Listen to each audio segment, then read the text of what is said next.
Student, welcome to our channel. आज के इस वीडियो में मैं आपको एनसीईआरटी कक्षा 11 बायोलॉजी जीव विज्ञान का जो चैप्टर नंबर 7 है आपके प्राणियों में संरचनात्मक संगठन, तो इस चैप्टर के कंप्लीट हैंड रिटन कलरफुल जो नोट्स हैं वो इस वीडियो के अंदर मैं आपको देने वाला हूं। और इससे पहले मैंने एनसीईआरटी कक्षा 11 बायोलॉजी जीव विज्ञान के ऑल चैप्टर हैं उनके नोट्स आपको वीडियो के माध्यम से प्रोवाइड करवा दिए हैं। अगर अभी तक आपने उन वीडियोज़ को नहीं देखा है तो उन सभी वीडियोज़ की जो लिंक है वो आपको डिस्क्रिप्शन में मिल जाएगी, वहां जाकर आप उन चैप्टर के नोट्स हैं वो भी पढ़ सकते हैं। तो इस वीडियो में मैं आपको अध्याय 7 चैप्टर 7 एनसीईआरटी कक्षा 11 बायोलॉजी का जो चैप्टर नंबर 7 है आपके प्राणियों में संरचनात्मक संगठन, तो इस चैप्टर के कंप्लीट जो हैंड रिटन जो कलरफुल नोट्स हैं वो आपको इस वीडियो के अंदर आपको मिलने वाले हैं। और इससे पहले अगर आपने हमारे टेलीग्राम ग्रुप को ज्वाइन नहीं किया है तो टेलीग्राम ग्रुप ज़रूर ज्वाइन करें, उसका लिंक भी आपको डिस्क्रिप्शन में मिल जाएगा। तो इन नोट्स का जो पीडीएफ है वो आपको कैसे मिलेगा, पीडीएफ कहाँ मिलेगा, वो भी इस वीडियो के अंदर आपको बताया जाएगा। तो वीडियो को आपको कंप्लीट देखना है। तो सबसे पहले आप देख सकते हैं कोशिका यानी सेल क्या होती है, कोशिका क्या होती है, सजीवों की क्रियात्मक और संरचनात्मक इकाई है, उसको हम कोशिका कहते हैं। उत्तक क्या होता है कि बहुकोशिकीय प्राणियों में समान कोशिकाओं का समूह अंतर कोशिकीय पदार्थों सहित एक विशेष कार्य करता है। कोशिकाओं का एक ऐसा संगठन टिश्यू यानी उत्तक कहलाता है। उसके बाद में है अंग क्या होता है, तो सब उत्तक एक विशेष अनुपात और प्रतिरूप से संगठित होकर अंगों का निर्माण करते हैं, जैसे आमाशय, फुफ्फुस, हृदय और वृक्क। उसके बाद में अंगतंत्र है, तो जब 2 या 2 से अधिक अंग अपनी भौतिक और रासायनिक पारस्परिक क्रिया एक निश्चित कार्य को संपन्न कर अंगतंत्र का निर्माण करते हैं, जैसे पाचन तंत्र है, श्वसन तंत्र है। समस्त जैविक क्रियाएं कोशिका, उत्तक, अंग तथा अंगतंत्र में श्रम विभाजन के द्वारा संपन्न होती है। उसके बाद में है इस अध्याय में मेंढक की जो शरीर है और आकारिकी है उसके संगठन और क्रिया विधि के बारे में जानकारी प्राप्त होगी। तो सबसे पहले हम शरीर के बारे में बात करेंगे। शरीर का पारस्परिक मतलब है आंतरिक अंगों की संरचना का अध्ययन, और आकारिकी का मतलब है कि आकारिकी का मतलब है शरीर के बाह्य अंगों की बनावट या शरीर के बाह्य अंगों का अध्ययन। तो सबसे पहले हम मेंढक के बारे में बात करेंगे कि मेंढक वह प्राणी होता है जो मीठे जल तथा धरती दोनों पर निवास करता है। एम्फीबिया वर्ग से ये संबंधित होता है। सामान्य जाति है इसकी राना टिग्रीना। और असमतापी या अनियमितता, शरीर का जो ताप है वो वातावरण के तापमान के अनुसार इसका बदलता रहता है। और छद्मावरण होता है आपके शत्रुओं से छिपने के लिए रंग परिवर्तन करने की जो क्षमता है वो होती है। अनुहरण होता है इस रक्षात्मक रंग परिवर्तन क्रिया को हम क्या कहते हैं, अनुहरण कहते हैं। ये आपको याद रखना है अच्छे से। शीत निष्क्रियता, तो इस अंतराल में सर्दी तथा गर्मी से अपनी रक्षा करने के लिए गहरे गड्ढों में चले जाते हैं।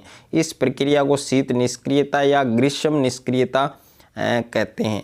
और बाह्य आकारिकी की बात करें तो त्वचा चिकनी तथा श्लेष्मा म्यूकस से ढकी होने के कारण चिकनी तथा फिसलनी होती है। ऊपरी सतह धानी हरे रंग की होती है, निचली सतह हल्की पीली होती है। मेंढक पानी नहीं पीता बल्कि त्वचा द्वारा इसका अवशोषण करता है।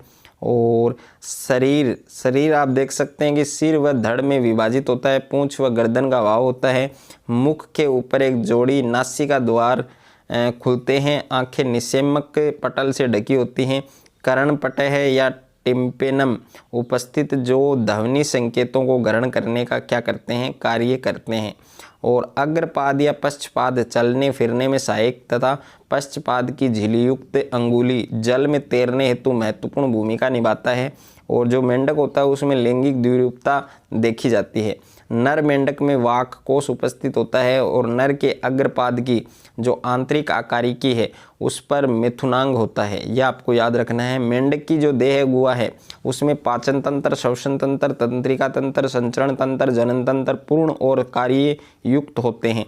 अब हम पाचन तंत्र की बात करें, डिgestive सिस्टम की हम बात करें तो पूर्ण आहार नाल तथा निम्न संरचनाएं मुख गुहा, ग्रसनी, ग्रसिका, छोटी नली या आमाशय में खुलता है। और आमाशय आगे चलकर आंत्र मलाशय तथा अंत में अवस्कर द्वारा बाहर खुलता है। और इसका मुख गुहिका द्वारा ग्रसनी में खुला है। जो ग्रीष्यिका तक जाती है। और पाचन ग्रंथि की हम बात करें तो सबसे पहले लीवर है यानी यकृत है, तो इसमें पीत रस का स्रवण तथा पित्ताशय में एकत्रित रहता है। अग्नाशय ग्रंथि की बात करें तो अग्नाशयी रस का स्रवण करती है जिसमें पाचक एंजाइम होते हैं। मेंढक की जीभ द्विपालित होती है जिसमें वह शिकार पकड़ता है। और ऐसे नोट्स प्यारे बच्चों आपको ना तो यूट्यूब पर देखने को मिलेगा, ना आपको ऑफलाइन कोचिंग में, ना आपको आपके स्कूल में। बहुत ही शानदार नोट्स हैं। भोजन का जो पाचन है वो अमाशय की दीवारों द्वारा HCl एसिड तथा पाचक रसों द्वारा होता है। अर्धपाचित भोजन कायम कहलाता है। यह आपको जरूर याद रखना कि अर्धपाचित जो भोजन है वो क्या कहलाता है, कायम। और यह कायम अमाशय से ग्रहणी में आता है। भोजन पाचन ग्रहणी पित्ताशय से पीतरस तथा अग्नाशय से अग्नाशयी रस मूल पीत वाहिनी से प्राप्त करती है। और पीतरस तथा अग्नाशयी रस कार्बोहाइड्रेट व प्रोटीन का पाचन करता है। पाचित भोजन आंत के अंदर अंकुर और सूक्ष्मांकुरों द्वारा अवशोषित होते हैं। अपचित भोजन अवस्कर द्वारा निष्कासित होता है, ये भी आपको याद करना है। और मेंढक की जो आहार नाल है उसकी पूर्ण आंतरिक संरचना आप देख सकते हैं। ये मेंढक की आहार नाल जो आंतरिक संरचना है जो पूर्ण आहार तंत्र दर्शाती है, तो उसका ये डायग्राम है, अच्छे से आपको बनाना आना चाहिए, अच्छे से आपको सीखना है। उसके बाद में प्यारे बच्चों श्वसन तंत्र है। तो देखिए मेंढक जल व थल दोनों स्थानों पर ही विभिन्न विधियों द्वारा श्वसन करता है जिसमें त्वचीय श्वसन है। तो त्वचीय श्वसन आप देख सकते हैं कि इसकी त्वचा जलीय श्वसनांग का कार्य करती है टेडपोल यानी गिल्स द्वारा। और फुफ्फुसीय श्वसन आप देख सकते हैं कि जल के बाहर स्थल त्वचा मुख गुहा और फेफड़े वायवीय श्वसन अंगों का कार्य करते हैं। मेंढक में एक जोड़ी फेफड़े गोल अंडाकार गुलाबी रंग थैलेनुमा संरचना, वायु का प्रवाह नासा रंध्रों से होकर मुखा गुहा श्वास नली फेफड़ों में। जब ये शीत निंद्रा ग्रीष्म निंद्रा में त्वची और परिसंचरण तंत्र आप देख सकते हैं कि जो सर्कुलर सिस्टम है, परिसंचरण तंत्र है, उसमें 3 मुख्य भाग होते हैं प्यारे बच्चों। एक तो होता है हृदय यानी हार्ट, दूसरा रक्त यानी ब्लड, तीसरा रक्त वाहिनियाँ। तो इसमें हृदय हार्ट की हम बात करें, हृदय त्रिकोष्ठीय होता है, आलिंद और नीले, और इसमें 2 आलिंद व 1 नीले होता है। दाएं आलिंद के नीचे एक सीरा, इसमें कोटर साइनस और विनोसस पाया जाता है जिसमें अशुद्ध रक्त सीरा द्वारा डाल दिया जाता है। और जो हृदय होता है उसकी अधर सतह पर दाएं आलिंद के ऊपर एक थैलेनिमा संरचना धमनी शंकु होता है जिसमें नीले खुलता है। और ब्लड की मैं बात करूं, रक्त की बात करूं तो रक्त प्लाज्मा तथा रक्त कणिकाओं से मिलकर बनता है। रक्त कणिकाएं लाल रुधिर कणिकाएं यानी RBC रेड ब्लड सेल और श्वेत रुधिर कणिकाएं यानी WBC वाइट ब्लड सेल। और पट्टिकाणु यानी प्लेटलेट्स। RBC जो होता है उसमें लाल रंग का वर्णक हीमोग्लोबिन पाया जाता है तथा इन कणिकाओं में केंद्रक नहीं पाया जाता है। लसिका की मैं बात करूं तो लसिका है वो रुधिर से भिन्न होता है, इसमें कुछ प्रोटीन व RBC का अभाव होता है। रक्त वाहिनियों की मैं बात करूं, धमनी तंत्र की मैं बात करूं तो हृदय से रक्त धमनियों द्वारा शरीर के सभी भागों में भेजा जाता है, इसे धमनी तंत्र कहते हैं। शिरा तंत्र की बात करें तो शिराएं शरीर के विभिन्न भागों से रक्त एकत्रित कर हृदय में पहुंचाती हैं और शिरा तंत्र कहलाता है। और यकृत निवाहिका तंत्र, वृक्क निवाहिका तंत्र, तो विशेष संयोजी शिराएं यकृत तथा आंतों के मध्य, वृक्क तथा शरीर के निचले भागों के मध्य पाई जाती है। और उसके बाद में मेंढक का जो परिसंचरण तंत्र है वो सुविकसित बंद प्रकार का होता है तथा इसमें से लस्सी का परिसंचरण भी पाया जाता है। उत्सर्जन तंत्र की मैं बात करूं तो सबसे पहले उत्सर्जन क्या होता है कि शरीर से जो अपशिष्ट पदार्थ हैं उनको बाहर निकालने की जो प्रोसेस होती है उसको हम उत्सर्जन कहते हैं। और मेंढक में पूर्ण विकसित उत्सर्जी तंत्र होता है। मुख्यतः एक जोड़ी वृक्क होता है, मूत्रवाहिनी होती है, अवस्कर द्वार होता है और मूत्राशय होते हैं।